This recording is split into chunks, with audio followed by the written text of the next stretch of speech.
Alright guys, welcome back to VALORANT News. With Masters Tokyo coming to an end and Fnatic taking the victory, lots of attention has turned to Deadlock, the new agent added into the game, and whether she's actually going to be viable or is it too overpowered straight up, especially the ultimates. Many pros give their thoughts on the matter and pretty much straight up say they think changes are absolutely necessary. So very much enjoy to hear your thoughts in the comments below. Hit the like button if you enjoy, subscribe if you're new as always, just to give some credit again to these Fnatic guys, because undoubtedly the best team that has been formed, and in fairness, right, they have won at the same amount of tournaments in a matter of 4 months as the entire Americas, or really all the other regions, have in the last couple of years. In terms of individual regions, in fairness, right, there hasn't been that many international tourneys, but I mean, wow, what Fnatic are doing is very impressive, and it's not exactly a massive surprise. They formed a super team to win events, and that's exactly what they're doing, and in pretty dominant fashion, it's got to be said. Here's Boaster with the trophy, here's Alpha with the trophy as well, and I thought this was somewhat ominous as well, where they say, and I won't settle just for this. So what's going to take down Fnatic? It seems really difficult to find a team that can actually feasibly stop them. EG looked really good, they were competitive, but it wasn't quite enough. Potentially PaperX with something, potentially NRG, but I doubt that, to be honest, given like just how stacked Fnatic are. They have pretty much the best or the second best player in every role all in the world, and even Boaster is, you know, top 5-ish controller player, and he's the IGL, and you know, he's obviously doing a great job there. So it's just such a ridiculous team to even try and come up with a way to beat, and I'm sure they're going to be a force for some time. And yeah, imagine if they go for the clean sweep and win champions as well. They're certainly the big favourites to do so when they get there in a couple of months. But things can change from now to then. EG could try and take further steps forwards. I think it's going to be difficult for them to replicate the success they've had recently. Other teams will look into heavily how they've been playing, but they're clearly very good, and hopefully they can continue to take steps forwards as a team as well. Demon One and some others, they should only get better with time, which is I think very exciting for the future of this team and the Americas region in general. And so is of course Kang and the Edward Gaming guys from China, because this I thought was crazy. Kang had 103 operator kills. This was 73 more operator kills than the next person. Like, it was crazy that a lot of you know, usual operator players that usually op a lot, they were on the Vandals a lot of the time, and it was really only Kang that was consistently on the operator all the time, had as many kills as the next 4 players combined with that weapon. So just shows that he was being way more impactful with it than other players, because it's kind of become a meta where the operator isn't used all that often, even by main ops at the moment, and you can use it with Jet, but it's not always 100% viable for players that aren't Kang. He seems to be able to use it all the time. And as you can see here in the replies, the percentage of kills coming from operators has decreased by almost half since champs. So since last year's champs, we were talking about like, you know, 6-7% of kills coming from operators. Now it's 3.7%. So it's really only Kang who's holding on to that. And if you look at this, right, this is frag leaders in terms of kills per round. Kang was getting the most kills per round of anyone at 0.96. His, of course, weapon of choice was the operator. But out of all the other players here, right, Alpha, Jing, cNed, etc., you're getting almost all Vandals, which I think goes to show, like, you've only got cNed here on the Phantom.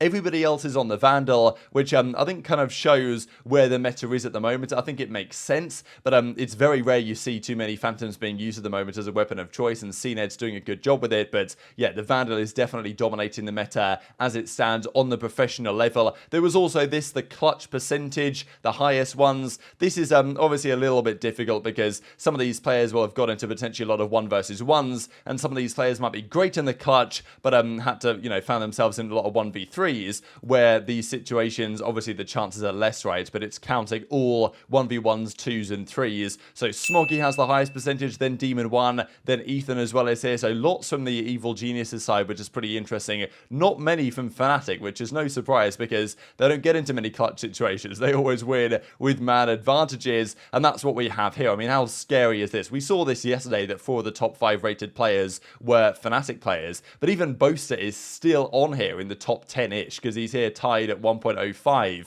So yeah, Durga, Chronicle, Leo, Alpha, Som, Kang, Demon 1, Ethan, and then Jing as well. I know a lot of people have been really hopeful that Jing can potentially, hopefully at least get some sort of event victory at some point before he has to step away, because I believe he's going into military service next year. So this will probably be his final chance at champions to lift a trophy. PRX with something can do it, but it's difficult to beat this absolute, like, I mean, the Orange Army up here is difficult to stop. These were the overall viewership numbers as well for the event, so it peaked in the grand finals at 430,000, really impressive stuff. I know the average here in terms of viewership was about 340,000, which is lower than it usually is, but fundamentally in terms of the the time zones, it was very difficult to watch in Europe. You had to get up at pretty much 4 a.m. in at least UK, 5 a.m. in mainland Europe if you wanted to watch this stuff, and in the States, especially East Coast, it was getting rather late for many other games. So I think that all things considered, the average viewership was pretty good here, and it was great for the Asian region to get an actual good time zone for once, because I'm sure for most events that is certainly not the case. Let's talk Deadlock then, because lots of discussion on this agent since she was revealed during the championship weekend at Masters Tokyo, and this quote, "This cannot be the same game," comes out of 7 actually, from,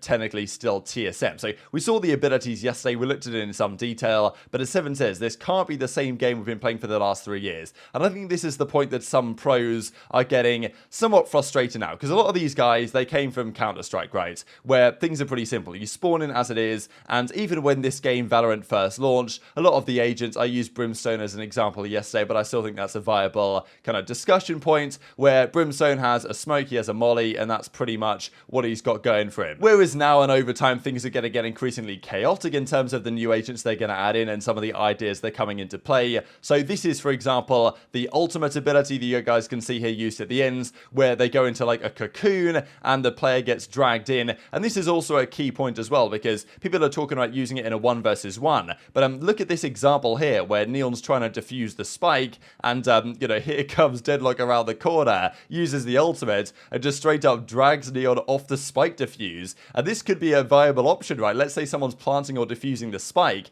This is probably where it's most useful. Bounce it off the wall and bring the player in. And okay, yeah, the teammates can try and destroy the cocoon to keep her alive, but then Deadlock or teammates can take advantage of that. So that was a pretty interesting idea that they gave there, and I think that it will be used in this way. Now, the ultimate doesn't seem ridiculously overpowered in the sense that here's a streamer figuring out that a Yoru clone, now Yoru I'm pretty sure wasn't used once at Masters Tokyo, and I believe was the only agent not to be used at all there, so not viable and competitive, but a Yoru clone will actually get caught up, which is pretty funny here. So it doesn't seem to be able to differentiate, and the Yoru clone actually will, and she manages to save him last minute here, just about. So yeah, it definitely takes a lot of bullets to get rid of that cocoon thing. But this is where some of the frustrations come in here, right? I mean, this idea, right, that if you use Annihilation as a way to pull planters and diffusers off the spike, you just kidnap them with a bomb, which is an interesting idea. And then as Tech says, how do you beat Deadlock ult in a 1 versus 1?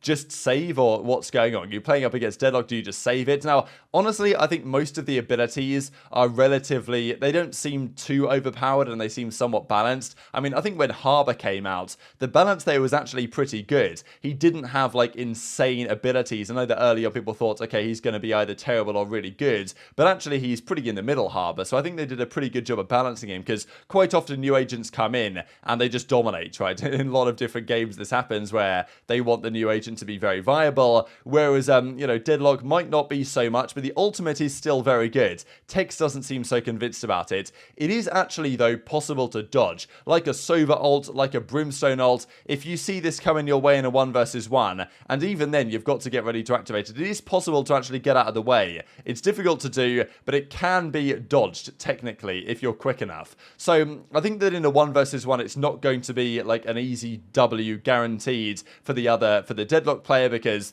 if she tries to use the ultimate, you can just shoot her in the head or try and dodge it in some way. But I think that using it as like lineups off walls to stop plants and defuse it and stuff like this is actually potentially going to be the way that it's going to be used instead. And it might be too strong, it might not be. But a Scream says, what is even happening now? And I think this is the general point that most of the, especially maybe the more OG players, are getting to, is it's like, there's a lot of stuff in this game. And honestly, even from a viewing perspective, it's become increasingly difficult to really understand what's going on at times, especially for newer players. When you've got, when there's 3 or 4 agents that are used regularly with abilities that you can see and understand, that's okay. But when you're bringing new agents in all the time, and this I think is maybe the concern that some are having, that there's going to be a lot of agents arriving, even as cNed says, a great Valorant YouTuber himself, Deadlock seems cool, but not gonna lie, these agents are coming way too quickly. Now, is it a surprise, right? I mean, they're gonna add loads of new agents. That's what they do at League of Legends. That's what they're gonna continue to do here. But roughly 3 agents a year means that there's a lot of agents already, right? And it does feel like we're gonna be getting to a point in the near future where there's a lot of characters in the game. And maybe if they're well balanced, it doesn't matter so much from a competitive perspective. But I think from a new player's perspective, it's more challenging. And also the pros